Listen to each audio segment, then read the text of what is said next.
أعوذ بالله من الشيطان الرجيم. بسم الله الرحمن الرحيم. السلام عليكم ورحمة الله وبركاته. إن الحمد لله نحمده ونستعينه ونستغفره ونعوذ بالله من شرور أنفسنا ومن سيئات أعمالنا. من يهده الله فلا مضل له ومن يضلل فلا هادي له. وأشهد أن لا إله إلا الله وحده لا شريك له وأشهد أن محمدا عبده ورسوله. يا أيها الذين آمنوا اتقوا الله حق تقاته ولا تموتن إلا وأنتم مسلمون. يا أيها الناس اتقوا ربكم الذي خلقكم من نفس واحدة وخلق منها زوجها وبث منهما رجالا كثيرا ونساء واتقوا الله الذي تساءلون به والأرحام إن الله كان عليكم رقيبا. يا أيها الذين آمنوا اتقوا الله وقولوا قولا سديدا يصلح لكم أعمالكم ويغفر لكم ذنوبكم ومن يطع الله ورسوله فقد فاز فوزا عظيما. أما بعد فإن أصدق الحديث كتاب الله وخير الهدي هدي محمد صلى الله عليه وسلم وشر الأمور محدثاتها وكل محدثة بدعة وكل بدعة ضلالة وكل ضلالة في النار. اللهم إنا نسألك علما نافعا. Ya Allah, kami memohon kepada Engkau ilmu yang bermanfaat, warizqan thayyiban, dan rezeki yang baik, wa amalan mutaqabbala, dan amal yang diterima. Alhamdulillah, kita bersyukur kepada Allah SWT pagi ini dapat kita kembali bertemu untuk kita melanjutkan kuliah kita dengan mengambil faedah daripada kitab yang bertajuk Buku Pintar Ilmu Tauhid, yang diambil daripada kompilasi fatwa dan risalah Fadilatul Syekh Muhammad bin Saleh Al-Utsaimin rahimallahu ta'ala, yang disusun oleh Abu Fadli Rabbani hafizahullah ta'ala. Sebuah kitab yang diterbitkan oleh Media Tarbiyah cetakan yang pertama Rejab 1440 Hijrah bersamaan dengan April 2019. Sebuah kitab yang terdiri daripada 12 bab yang dimulai dengan bab yang pertama, iaitu pengertian ilmu tauhid, dan diakhiri dengan bab yang ke-12, fenomena kesyirikan dari zaman ke zaman. Dan kita masih berada pada bab yang ke-11, bab yang paling luas perbahasannya, iaitu bab yang menjelaskan tentang aktiviti manusia yang berpotensi jatuh kepada kesyirikan, di mana pada bab ini dimuatkan 28 aktiviti ataupun perbuatan ataupun amalan yang dilakukan oleh seseorang yang hendaknya berjalan di atas aturan yang telah ditetapkan oleh Allah. Kerana ibadah itu, syarat-syarat, kaedah-kaedahnya telah ditetapkan oleh Allah Ta'ala.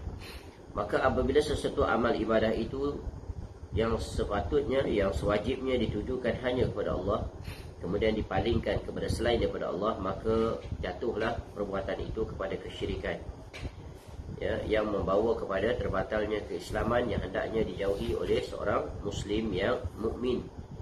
Sebab itu mempelajari ilmu tauhid adalah kewajipan setiap hamba, agar ia dapat berjalan dengan benar di atas apa yang telah Allah tetapkan baginya, iaitu hendaknya sepanjang usianya sehingga dia kembali kepada Allah, dia tetap istiqamah di atas tauhid yang benar, yang tauhid itu sumbernya tak lain dan tak bukan daripada Al-Quranul Karim dan hadis Nabi SAW. Dan perkara ini tak dapat dia raih melainkan dia menerusi pintu yang pertama, iaitu menuntut ilmu, talabul ilm, iaitu menuntut ilmu syar'i. Dan itulah kewajipan seorang Muslim. Dan itu jugalah tugas seluruh para rasul-rasul alaihimussalatu wassalam. Mereka diutuskan oleh Allah Ta'ala di tengah umat, tak lain dan tak bukan untuk mengajak mereka, mengajar mereka, memperjelaskan kepada mereka agar mereka beriman dan mentauhidkan Allah dalam perkara-perkara yang telah ditetapkan kepada mereka, agar mereka berjalan dengannya. Baik, insya-Allah pada pagi ini kita akan kembali menyambung penjelasan Syekh rahimahullah iaitu pada aktiviti ataupun perkara yang ke-25, muka surat 491, iaitu tajuk riak dan sum'ah. Ya, pada siri yang pertama, kuliah yang pertama, kita telah sampai pada penjelasan muka surat 499, iaitu pada subtajuk meninggalkan amal kerana riak atau sum'ah. Dan sebagaimana yang kita tahu bahawa riak dan sum'ah adalah perkara yang sangat tercela. Ya, riak ini adalah salah satu daripada amalan yang boleh saja berlaku pada setiap hamba jika mereka tidak berhati-hati dan sekiranya mereka tidak berjalan di atas apa yang telah ditetapkan oleh Allah. Kerana Allah memerintahkan pada setiap hambanya di dalam melakukan apa saja amal ibadah, hendaknya mereka mengikhlaskannya, ya, mengharap ya keredaan, mengharap wajah Allah. Jika mereka palingkan, maka sungguh mereka telah jatuh kepada kesyirikan. Dan di antara bentuk kesyirikan itu adalah ar-riya. Sebagaimana di awal penjelasan, iaitu dilakukan sesuatu amal ibadah itu tak lain dan tak bukan untuk memperlihatkan, untuk diperlihatkan ibadahnya kepada orang lain, ya, agar mendapat pujian. Padahal pujian itu hendaknya dia berusaha untuk meraihnya daripada Allah Subhanahu wa taala. Ya, sebab itu Allah memerintahkan kita agar ya melakukan amal ibadah itu ya untuk mengharap ya redha Allah, mengharap wajah Allah, mengharap pertemuan dengan Allah. Sebagaimana Syekh rahimahullah mendatangkan dalil pada surah Al-Kahfi, surah yang ke-18 ayat terakhir, ayat 110. A'udzubillahi minasyaitonirrajim. Qul innama ana basyarum mithlukum yuha ilayya annama ilahukum ilahun wahid. Faman kana yarju liqa'a rabbih falyamal amalan salihan wa la yusyrik bi'ibadati rabbih ahada. Ya, barang siapa yang mengharapkan perjumpaan dengan Rabb-nya, ya, semua kita sangat berharap agar dapat ya bertemu dengan Allah, ya, dan dapat menatap wajah Allah. Di mana itulah nikmat yang tertinggi dan teragung, iaitu bagi penghuni syurga. Maka hendaklah ia mengerjakan amal soleh. Ya, amal soleh adalah amal yang menepati dua syarat, iaitu lillahi ta'ala, dan dia lakukan sesuai dengan ya ketetapan yang telah dicontohkan, ditunjukkan, diperintahkan oleh Nabi SAW, iaitu ittiba'ur rasul. Dan janganlah ia mempersekutukan seseorang pun dalam beribadah kepada Rabb-nya. Jadi larangan ibadah ini tak boleh sekali-kali melakukannya kerana makhluk atau disetarakan dengan Allah. Ada campur tangan, iaitu keinginan agar amal ibadah itu ya mendapat sanjungan, pujian, perhatian manusia atau makhluk. Kerana itu adalah perkara yang terlarang. Dan amal ibadah itu hendaklah murni, semata-mata kerana Allah Ta'ala. Ya, wa ma umiru illa liya'budullah mukhlishina lahuddin. Ya, dan tidaklah kita ini semua diperintahkan oleh Allah, ya, melainkan untuk beribadah kepada Allah mukhlishina lahuddin, ikhlas, mengikhlaskan agama lillahi ta'ala. Baik. Sum'ah pula adalah sikap memperdengarkan ibadahnya agar mendapat pujian. Jadi ibadah ini datang daripada dua jurusan rosaknya. Ya, iaitu dari sisi bila dia beribadah agar orang lihat tujuannya, atau dia berbuat ibadah kemudian dia menghebohkan pada orang lain. Dia mewar-warkan pada orang lain, menceritakan kepada orang lain, ya, agar dia dapat pujian. Dia nak dapat perhatian daripada orang ramai, agar orang puji dia, agar orang sebut dia sebagai seorang yang ya ahli ibadah, banyak amalannya, ya, bagus, ya, segala perkara yang dia buat dari sisi contoh baca Qurannya, Masya Allah, ya, solat sunatnya teliti, rapi, ya, dan pelbagai lagi, yang semuanya itu perkara yang dilarang oleh Allah. Kerana amal ibadah itu kita lakukan hanya semata-mata kerana Allah. Baik, sekarang kita masuk pada subtajuk meninggalkan amalan kerana riya atau sum'ah. Bagaimana kedudukannya? Berkata Syekh rahimahullah pada muka surat 499, ketika ada seorang pelajar agama mengadukan bahawa ia hendak meninggalkan tugas menjadi imam solat dikarenakan timbulnya rasa bahawa ia adalah orang yang paling baik solatnya di antara para jamaahnya, maka Fadilatul Syekh Muhammad bin Saleh Al-Utsaimin rahimahullah menasihatkan. Ada seseorang mengadu hal ihwal, iaitu ada terbetik di hatinya, ya, Ini biasa lintasan-lintasan hati atau perasaan, dan memang begitulah syaitan akan datang mengusik dan mengganggu dan cuba mendatangkan pelbagai sikap atau perasaan was-was, merasa diri lebih baik daripada orang lain. Contohnya imam solat ini. Lalu kata Syekh rahimahullah, meninggalkan amal soleh disebabkan atau dikarenakan was-was seperti ini merupakan suatu kelemahan, ketakutan dan pengecut. Maknanya apa? Kena lawan. Ini tipu daya. Was-was ini adalah tipu daya syaitan, sentiasa akan mengganggu. Justru wajib untuk menumbuhkan kesungguhan, keberanian. Kena lawan. Ya. Dan menjadi terdepan dalam beramal soleh, serta janganlah engkau melemah terhadap syaitan dan was-was darinya. Syaitan ni, ya, dia akan datang daripada berbagai arah dengan menggunakan berbagai cara untuk, ya, untuk apa? Untuk memastikan seorang hamba, ya, tidak berbuat sesuatu amalan, apatah lagi amalan wajib. Ya, dia akan datang pelbagai bisikan, ya, dan dia akan datangkan lintasan-lintasan yang buruk agar seseorang itu meninggalkan amalannya kerana alasan tadi. Namun, ya, agama ini memberi petunjuk bagaimana untuk melawan tipu daya syaitan, iblis.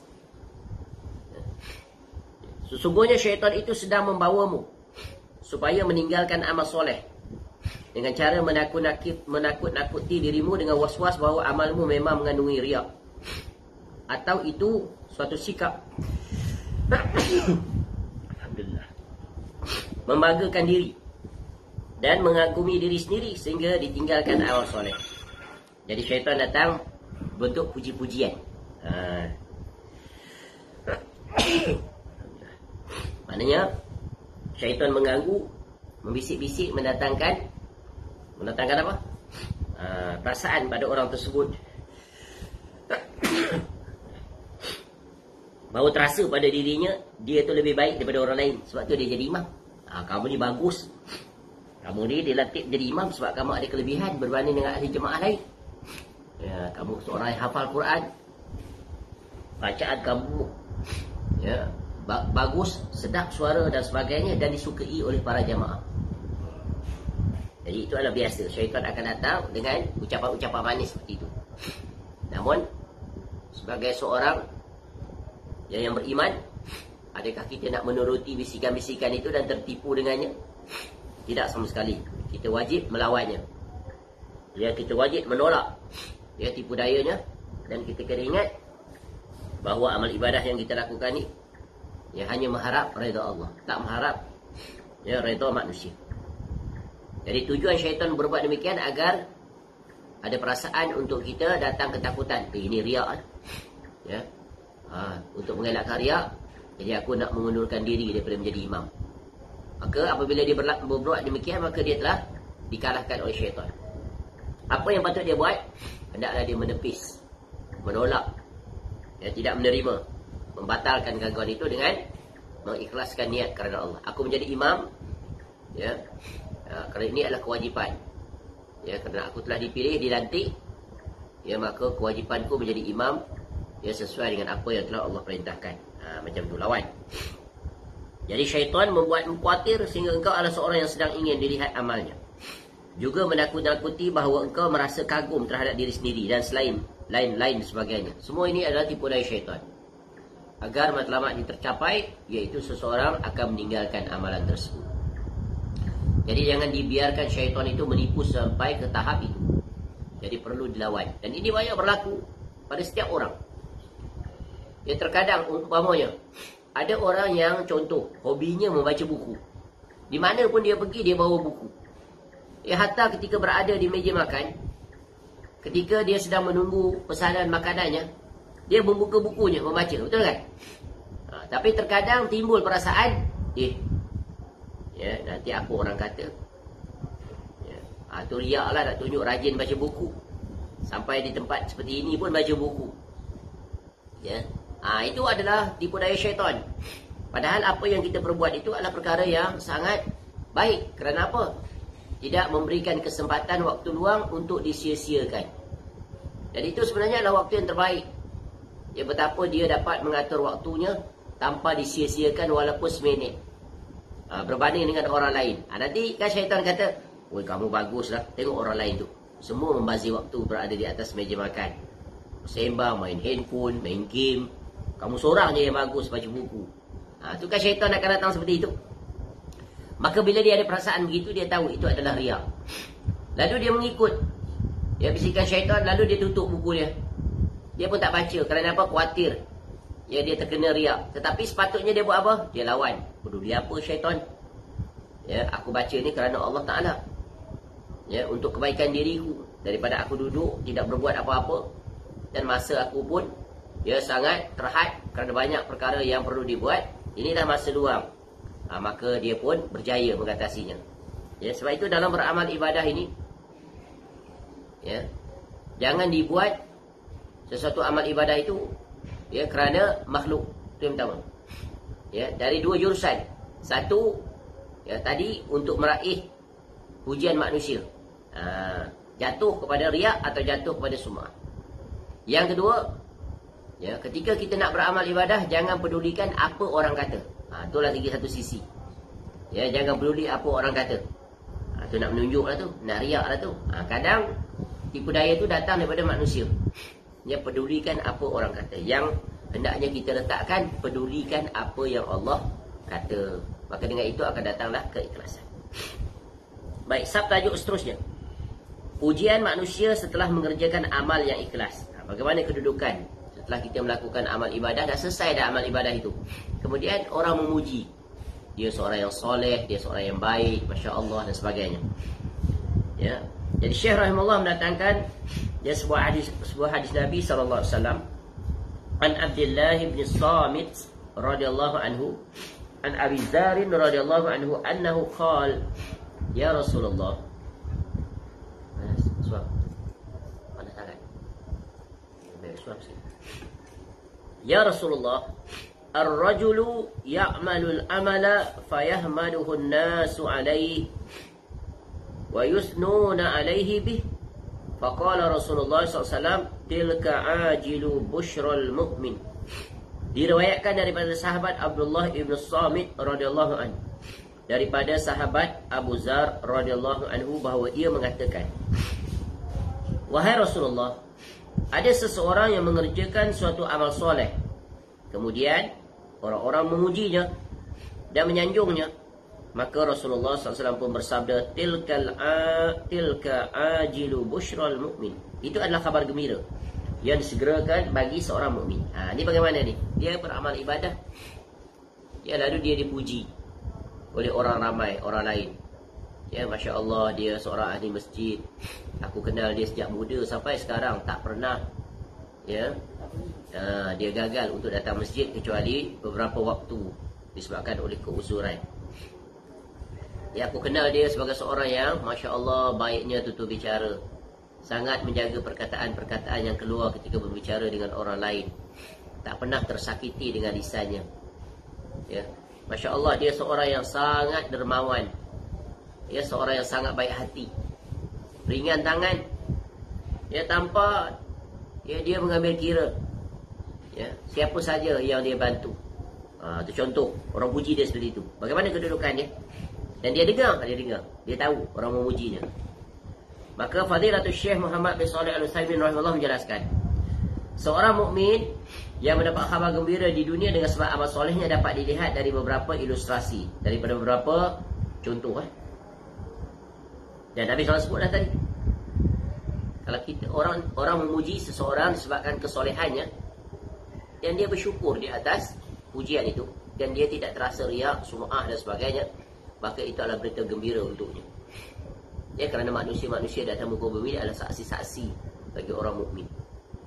Yang pertama, kata Syekh rahimahullah, apabila Allah melapangkan dadanya terhadap amalan soleh, menjadikannya tenteram terhadapnya dan merasa gembira dengannya, semua ini merupakan petunjuk bahawa Allah menetapkan dirinya termasuk orang-orang yang bahagia berdasarkan firman Allah Ta'ala, فَأَمَّا مَنْ أَعْطَى وَاتَّقَى وَصَدَّقَ بِالْحُسْنَى فَسَنُيَسِّرُهُ لِلْيُسْرَى Maka barang siapa memberikan, yakni hartanya di jalan Allah, dan bertakwa serta membenarkan adanya pahala yang terbaik, yakni syurga, maka akan kami mudahkan baginya jalan menuju kemudahan kebahagiaan.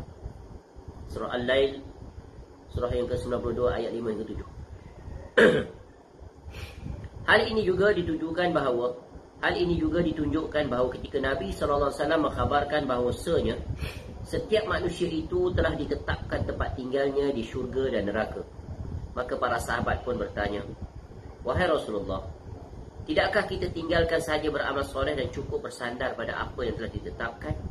Beliau SAW pun bersabda, "I'malu wa kullu muyassarun lima khuliqalah." Tetaplah beramal soleh. Setiap orang itu dimudahkan untuk apa yang telah ditetapkan baginya. Jadi keadaan yang pertama, yang khabar gembira bagi seorang mukmin di dunia ini dapat dilihat daripada apa yang nyata kita lihat pada setiap individu. Pertama, iaitu Allah telah memudahkan baginya untuk melakukan amal soleh sepanjang usia ataupun di penghujung usia. Atau dia istiqomah sejak awal sampai dia kembali pada Allah. Hidupnya dipenuhi dengan amalan-amalan soleh. Maka dimudahkan oleh Allah. Itu adalah tanda-tanda kebaikan bagi dirinya. Itu adalah tanda kebaikan bagi dirinya. Jadi amal soleh ini adalah nikmat, adalah anugerah, adalah rezeki yang paling besar yang Allah kurniakan pada hamba-hamba pilihannya. Maka bersyukurlah di atas nikmat yang satu ini. Ketika mana ramai sekali manusia di atas muka bumi ini tidak meraih nikmat itu. Walaupun dunia mereka diberikan nikmat yang seluas-luasnya. Namun banyak manusia lengah dalam urusan amal soleh. Jadi nikmat yang besar kerana amal soleh itu sangat bernilai untuk apa? Untuk bekalan negeri akhirat. Dan tentunya orang-orang yang soleh, orang-orang yang beramal soleh ini, manusia akan memujinya.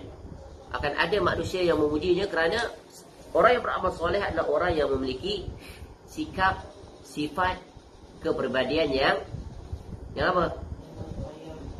Yang disukai, yang menyejukkan orang yang melihatnya. Dari sisi akhlaknya dengan Allah Ta'ala telah terbukti, dan dari sisi akhlaknya sesama manusia juga telah terbukti. Tentulah manusia sangat menyukai keberadaannya, kerana dia adalah orang yang diistilahkan, disebut oleh Nabi SAW sebagai sebaik-baik manusia. Khairun nas anfa'uhum linnas.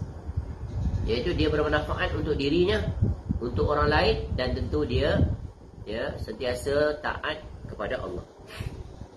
Baik, kemudian beliau membaca ayat, Nabi SAW baca ayat. فَأَمَّا مَنْ أَعْطَى وَاتَّقَى وَصَدَّقَ بِالْحُسْنَى فَسَنُيَسِّرُهُ لِلْيُسْرَى. Maka barang siapa memberikan, yakni hartanya di jalan Allah dan bertakwa, ini salah satu bentuk amal soleh yang besar, iaitu berinfak, bersedekah, serta membenarkan yakni adanya pahala yang terbaik, yakni syurga. Kerana mereka yakin setiap perbuatan baik yang Allah perintahkan, Allah akan bagi balasan. Dan balasan Allah itu balasan yang terbaik, kemuncak, walaupun amalannya amalan yang sedikit, iaitu syurga. Maka akan kami mudahkan baginya jalan menuju kemudahan, yakni kebahagiaan. Allah akan mudahkan dia untuk berbuat amal soleh. Baik.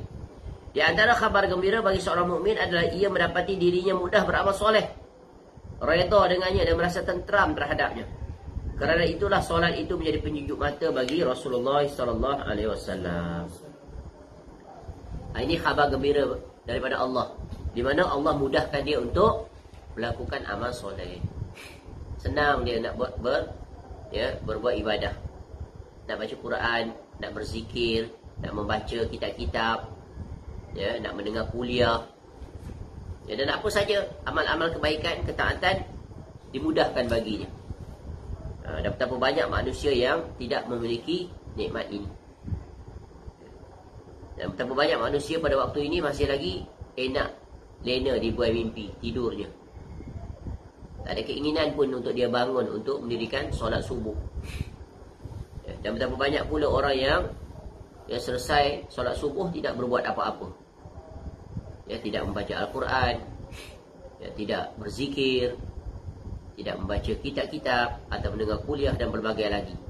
Jadi tingkatan manusia itu berbeza-beza di kalangan orang beriman. Ya, makin dekat seorang itu dengan Allah, makin bertambahlah amal-amal kesolehannya, makin terjagalah pribadinya, ya, terjaga seluruh anggota tubuh badannya dan juga lisannya terhadap orang lain. Ya, dia baik hubungannya dengan Allah, baik juga dengan hubungan dengan manusia. Ya, hubungan dengan manusia ini adalah perkara yang banyak diabaikan, dialpakan oleh manusia. Ya, mereka baik hubungan dengan Allah, namun dari sisi hubungan dengan manusia buruk sekali. Maka ini tak seimbang. Dan ini sepatutnya segera diperbetulkan. Ya, segera diperbetulkan. Dengan manusia kasar, ya, buruk lisannya, buruk akhlaknya, tidak prihatin, tidak mengambil tahu, tidak memperdulikan, tidak ada sense of sensitivity. Ya, melihat orang lain, ya, senyum pun tidak, ya, bagi salam pun tidak, tapi serban di atas kepala, tasbih di tangan. Ya, bagaimana begitu? Menunjukkan ada ketimpangan dan kecacatan. Sebab itu nikmat apabila Allah bagi kita akhlak yang mulia. Ya, sebab itu kesempurnaan seorang mukmin itu wajib datang daripada dua jurusan. Satu, bagus hubungan dia dengan Allah. Yang kedua, bagus hubungan dia dengan manusia, dengan jirannya. Bagaimana dia berhubung dengan jirannya? Adakah dia sentiasa yang menunjukkan wajah yang ramah, mengambil tahu, menasihati, ya, saling, ya, bertolong bantu dalam hal-hal ketakwaan, ya, saling memberi hadiah dan seumpamanya. Ini semuanya adalah perkara yang hendaknya diberikan perhatian. Dan barang siapa yang Allah anugerahkan nikmat ini, sungguh dia sedang berada di atas keindahan hidup sebagai seorang hamba Allah yang benar-benar beriman dan bertakwa. Baik, sisi yang kedua, kata Syekh rahimahullah, di antara khabar gembira bagi seorang mukmin adalah bahawasanya orang-orang yang memujinya, orang-orang memujinya di atas kebaikan. Pujian manusia berupa kebaikan terhadap dirinya merupakan persaksian dari mereka terhadapnya bahawa dirinya termasuk orang baik. Umat ini merupakan para saksi sebagaimana firman Allah Ta'ala, liyakunar rasulu syahidan alaikum wa takunu syuhada'a 'alan nas, ila akhir ayat. Agar Rasul yakni Muhammad SAW itu menjadi saksi atas dirimu dan agar kamu semua menjadi saksi atas genap manusia. Surah Al-Hajj surah yang ke-22 ayat 28. Jadi khabar gembira daripada orang mukmin kepada orang mukmin lain, pengakuan, pengiktirafan adalah suatu anugerah Allah. Jangan sebaliknya, keberadaan kita di mana-mana pun sentiasa mendapat kutukan, kejian, dan pelbagai lagi kata-kata yang tak elok ataupun kesimpulan-kesimpulan tentang diri seseorang yang tak elok. Bila disebut si fulan atau si fulanah, ya, maka akan keluarlah perkataan-perkataan yang tidak enak didengar. Menunjukkan apa? Something wrong somewhere dengan dirinya. Ya, barangkali jahat lisannya, tak bagus muamalahnya, sombong, ya, dan berbagai lagi perbuatan buruk yang tak disukai oleh orang yang berada di sekitarnya atau berinteraksi atau berjiran dengannya. Maka ini juga adalah tanda-tanda keburukan yang hendaknya segera dia perbaiki dirinya. Suatu ketika ada penghantaran jenazah melintas di hadapan para sahabat radhiyallahu anhum. Seketika mereka memuji-muji orang yang telah meninggal tersebut. Maka Nabi SAW pun bersabda, wajib baginya. Jadi syurga menjadi wajib baginya. Lalu beliau SAW bersabda kepada para sahabat, antum syuhada'ullahi fil ard. Kamu adalah saksi-saksi Allah di muka bumi. Ya, rupanya ada pengaruh, ada kesan. Ya, contoh, ketika ada jenazah yang lalu di hadapan para sahabat, mereka mengatakan, ya, jenazah tersebut adalah orang yang baik, dipuji. Tentulah, ya, orang baik akan dipuji. Ya, betul lagi para sahabat, ya, mereka adalah orang yang taat, zuhud, ya, baik muamalah sesama para sahabat, saling mengambil tahu, yang senang membantu yang susah, ya, berterima kasih kepada yang membantu. Ya, sebagaimana contoh kaum Ansar yang banyak membantu kaum Muhajirin, dan kaum Muhajirin pun memulai dan mengasihi mereka. Mereka saling ta'awun ala taqwa, saling berbantu, bertolong-bantu dalam ketakwaan. Betapa mereka itu ibarat satu tubuh, satu jasad, sangat prihatin, sangat mengambil tahu.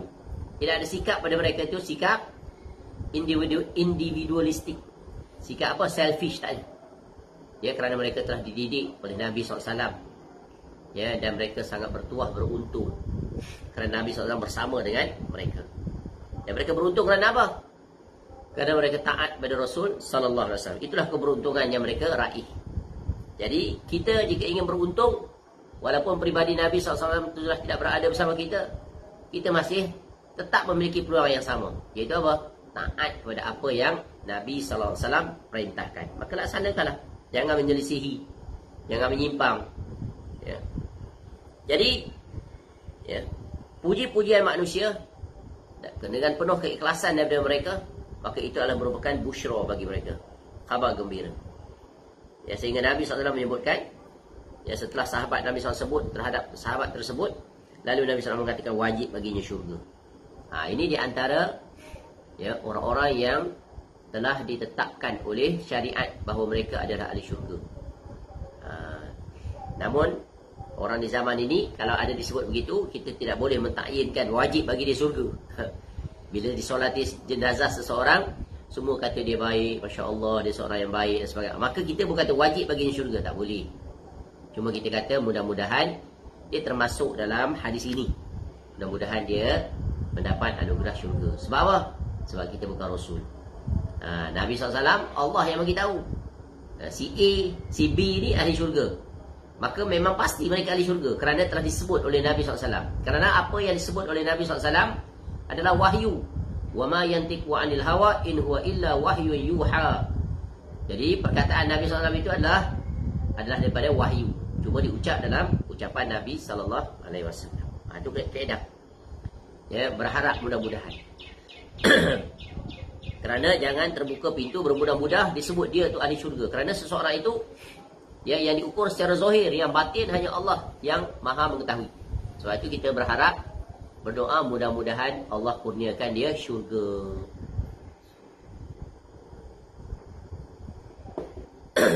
Yang ketiga, di antara kabar gembira yang disegerakan bagi seorang mukmin, iaitu ditampakkan mimpi baik saat tidurnya. Ia berkata, aku nampak demikian dan demikian. Lalu di hari berikutnya ia berkata, aku nampak demikian dan demikian.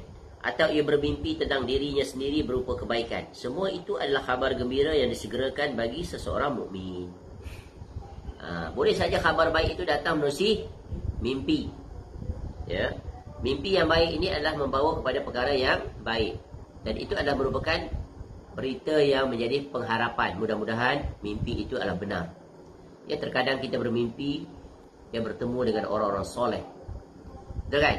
Dan diperlihatkan kedudukan orang soleh itu, sama ada dia sendiri yang berucap ataupun dinampakkan kedudukannya. Itu adalah mimpi yang baik. Mudah-mudahan itu adalah mimpi yang benar.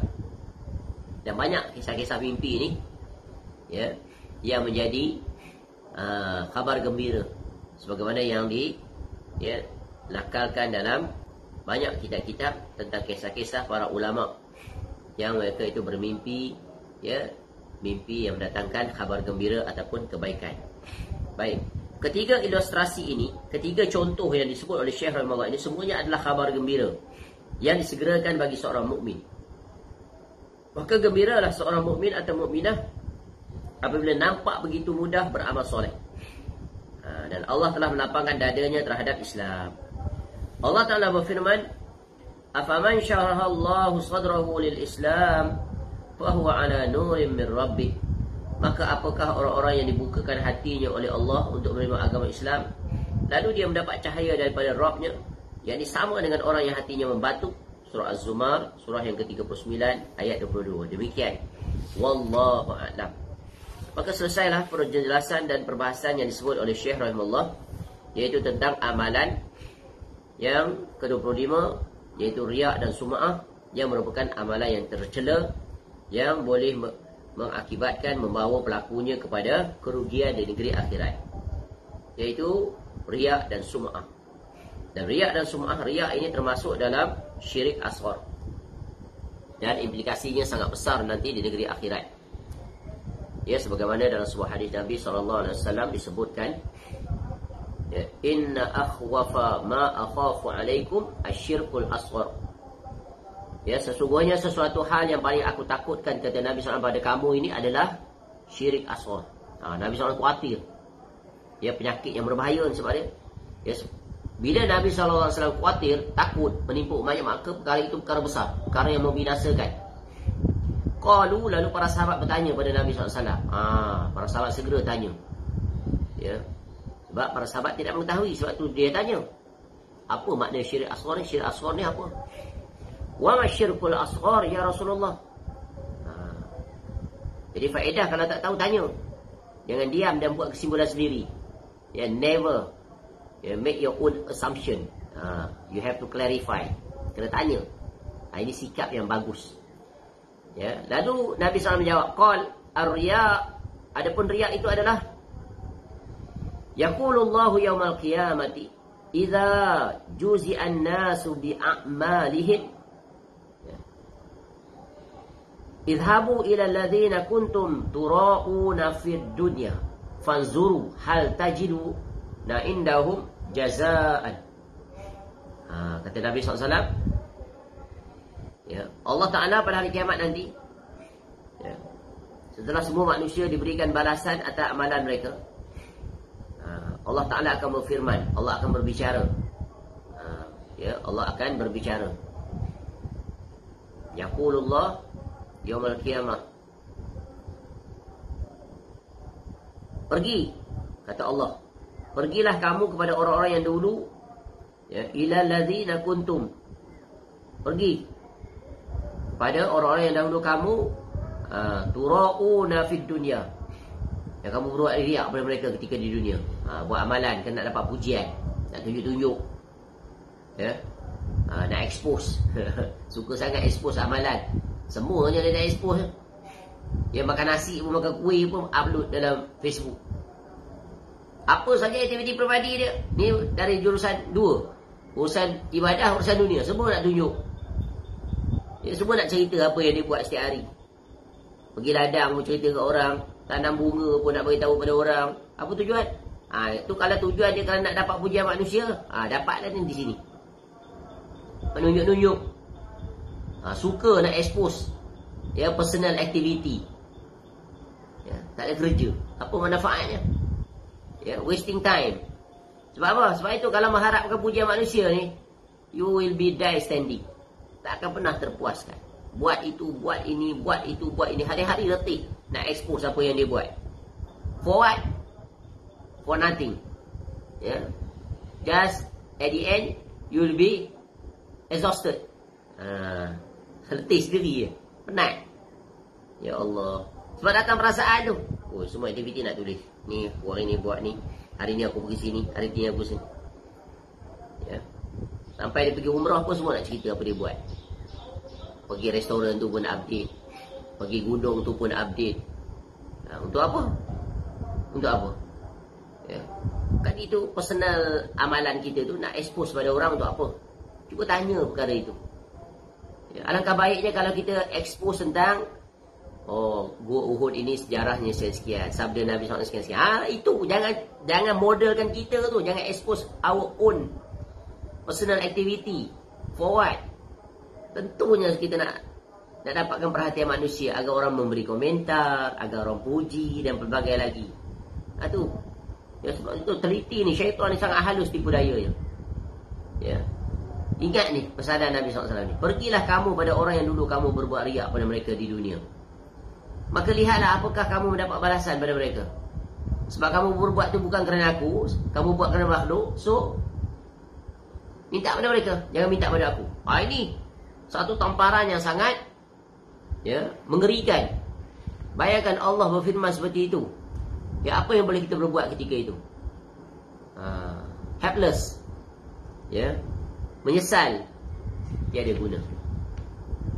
Begitu juga dalam hadis yang lain disebutkan, ayuhan nas iyyakum wa syirkas sarair. Wahai manusia, wahai semua manusia, jangan kamu melakukan syirik sarair. Qalu ya Rasulullah wa ma syirkus sarair. Para sahabat Nabi SAW bertanya juga. Tadi syirik asghar, ni syirik sarair pula. Apa dia syirik sarair itu? Qal, Nabi SAW jawab, yaqumur rajulu fayusalli. Contoh Nabi SAW bagi contoh sekali. Ada seseorang berdiri untuk mendirikan solat. Dia bangun nak dirikan solat. Ya. Fayuzayyinu solatahu lima yara. Kemudian dia pun membaguskan solat dia. Orang tengok dia pun bukan main lagi. Takbirnya tertib. Ya, ikut SOP ya. Ikut sunnah Nabi SAW. Cantik. Ya. Tu. Kemudian lima yara min nazarir rajuli ilaih. Kenapa dia membaguskan solat dia tadi? Ya, kerana dia melihat ada orang memerhatikannya. Ketika orang tak nampak, dia solat lebih kurang aja. Dan tak ada hati dia terpecah dua pada Allah dan pada makhluk. Sekarang dia mula. Tadi tu hanya kepada Allah. Sekarang dia divert. Dia siphon dia punya intention dia tu kepada manusia. Lalu physical action dia tu dia readjust untuk manusia melihat, tertarik dan memberi pujian tentunya. Fadzalika syirkus sarair. Maka demikianlah yang disebut dengan syirik sarair. Maknanya Nabi SAW bagi satu contoh amal ibadah yang besar, iaitu solat. Ya. Dan kiaskanlah kepada amal-amal yang lain. Maka betapa kita ini sering diuji oleh Allah dari sisi amal soleh. Betapa ada orang dia suka menceritakan amal soleh yang dia buat, padahal orang tak tanya pun pada dia. Contoh di siang hari. Ya, di siang hari orang lihat dia nampak macam mengantuk, tak cukup tidur. Lalu biasalah kawan-kawan akan tanya, nampak tak cukup tidur hari ni, kenapa? Oh, tadi malam ya, bangun tahajud awal. Biasa bangun tahajud pukul 5. Malam tadi extra time. Ya, pukul 3 dah bangun. Ya, sampai sekarang ni tak tidur lagi ni.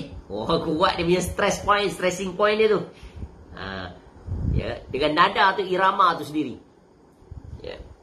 Dan ini hukumannya bukan kita hukum zahir, pemilik dia saja yang mengetahui. Tapi nak contoh, kalau ketika dia ucap seperti itu, diiringi dalam hatinya ada perasaan riak, maka dia jatuh ke sini.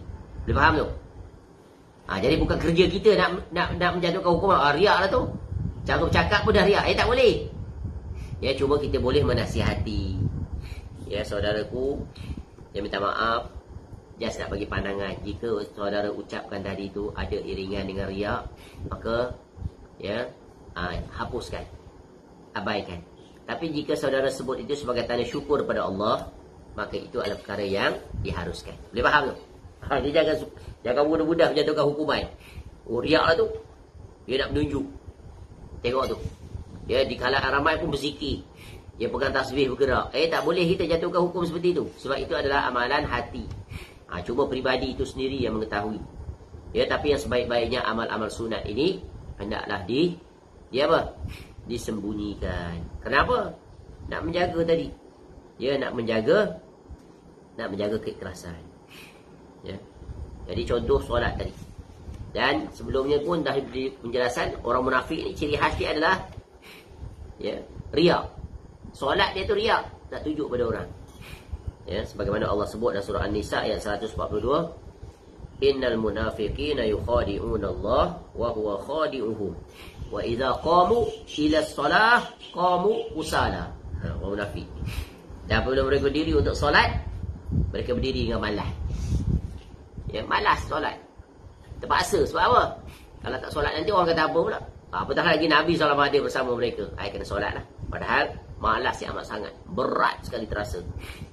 Ya, qamu kusala. Berdiri dalam keadaan malas-malas. Yura'unan nas. Malas satu. Ya. Kemudian solat tu untuk mendapat perhatian manusia. Ya, masuk riak. Rajin solat ni, rajin solat berjemaah. Tapi tujuannya nak dapat pujian manusia. Wala yazkurunallaha illa qalila. Padahal sebenarnya tu tidaklah mereka menyebut nama Allah melainkan sedikit. Terpaksa. Terpaksa. Dalam keadaan bermalas-malasan. Jadi syirik ini adalah syirik yang sangat berbahaya. Ya, syirik ar-riya. Mudah-mudahan Allah menyelamatkan kita dan menjauhkan kita daripada syirik seperti ini. Jadi dia tak dapat dilawan melainkan dengan mengikhlaskan niat kerana Allah dan letakkan di hadapan kita untuk apa faedahnya kita riak. Apa faedah? Apa yang kita dapat? Pujian manusia. Pujian manusia itu ibarat fata morgana. Mengejar pujian manusia selama-lamanya tak akan terpuaskan. Boleh faham? Dia ibarat memenuhi hawa nafsu. Bila dah terpenuhi, sampai masanya ingin lagi untuk dipenuhi. Dan begitulah berjalan berterusan tanpa penghujung. Akhirnya apa? Keletihan. Akhirnya kelelahan. Akhirnya depres. Akhirnya apa? Ya. Akhirnya tak tentu arah hidup. Dia buat itu tak kena, buat ini tak kena. Semua nak tarik perhatian manusia, nak dapat like, nak dapat pujian. Tu dia stres. Kalau dia tidak mengharapkan perhatian manusia, maka hidup dia aman tak? Dia hanya mengharap perhatian siapa? Allah Ta'ala. Contoh, dia ada Facebook, dia tulis macam-macam, tak ada orang pun respon. Seorang pun tak respon. Seorang pun tak bagi tak bagi like. Itu dah boleh diuji dia. Dia harap perhatian manusia ke dia harapkan apa yang dia perbuat itu tak lain dan tak bukan hanya kerana Allah. Kalau manusia memujinya like, dia bersyukur pada Allah. Kalau tidak, maka tetap dia bersyukur. Kerana bukan tujuan dia untuk mendapat perhatian manusia, tapi dia ingin memberikan manfaat pada manusia. Dengan penulisannya, dengan ucapannya, tujuannya nak mengajak sama-sama agar menjadi hamba yang beriman dan bertakwa kepada Allah. Dengan sedikit coretannya, apa yang dia share dalam Facebook dan sebagainya, mudah-mudahan dibaca dan orang mendapat manfaat. Itu saja yang dia inginkan. Dan dia tidak berhajat kepada ada orang yang memberi komentar, ada orang memberi like dan sebagainya. Itu bukan tujuan dia. Tujuan dia menggunakan platform itu untuk apa? Untuk dia berdakwah, untuk dia saling berbagi. Maka dengan ini dia selamat daripada terjatuh dalam untuk mendapat perhatian manusia. Ini halusnya tipu daya syaitan. Terkadang orang dalam grup-grup itu, bila ada tidak ada ahlinya yang memberikan respon, dia pergi terminate. Dalam grup dia tu, orang tak aktif, dia kata, siapa tak aktif saya akan terminate. Ini undang-undang apa yang dia pakai ni? Melainkan dia jatuh kepada riak ni dan sum'ah. Kalau dia tak peduli dua perkara ni, dia tak peduli siapa pun, dan dia bersyukur ada orang yang ingin menjadi rakannya. Dia orang seperti itu adalah orang yang pasif, betul kan? Barangkali orang yang pasif yang tak memberi respon, itulah yang banyak mengambil manfaat daripada tulisannya. Ini tipu daya halus syaitan menerusi media sosial. Jadi pedulikan siapa yang ada. Kita pun tak kenal siapa yang ada dalam grup itu, betul kan? Yang penting kita berharap agar mereka membaca dan mereka mendapat manfaat. Walaupun mereka tidak berterima kasih, tak respon, tapi yang kita harap adalah daripada Allah Ta'ala. Dan kita letakkan di depan baik sangka kepada mereka. Baik sangka. Terkadang ada orang jenis memang begitu. Dia suka membaca, dan dia tidak respon apa-apa. Dan itu adalah haknya. Dan kita, outside kita pula adalah, iaitu tulislah apa yang kita inginkan, dengan mengharap iaitu memberi manfaat. Dan kita meraih pahala daripada apa yang mereka baca. Itu pun sudah besar nikmat untuk kita. Wallahu alam. Selesai sudah perbahasan tentang riak dan sum'ah. Satu amalan yang tercela yang hendaknya kita jauhi dan perlu mujahadah tahap tertinggi. Kerana ia adalah pembatal kepada keikhlasan pada Allah. Dan dia menyebabkan pemiliknya rugi nanti di negeri akhirat.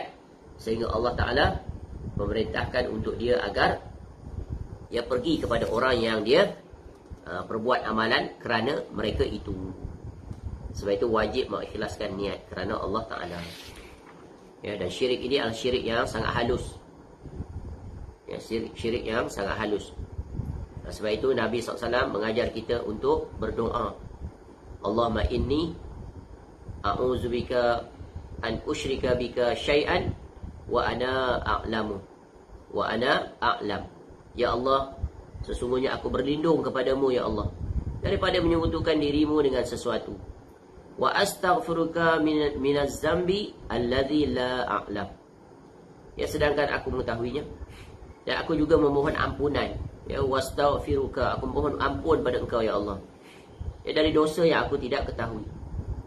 Ya, kalau perbahasan syirik ini, sesudah syirkun akbar, syirkun asghar, ada lagi satu syirik.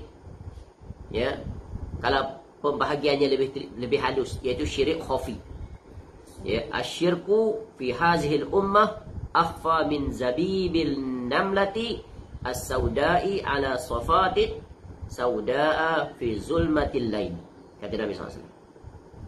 Syirik yang ada di tengah-tengah umat ini lebih tersembunyi daripada jalannya semut hitam di atas batu hitam di tengah kegelapan malam. Ini sulit. Ya, sulit.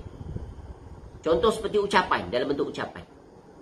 Contoh, kita kata, demi Allah, demi hidupmu, wahai fulan, dan demi hidupku. Juga seperti ucapan, kalaulah bukan kerana anjing ini, niscaya pencuri itu akan memasuki rumah kita. Sebab ada anjing kan, pencuri tak dapat masuk. Anjing jadi penghalang.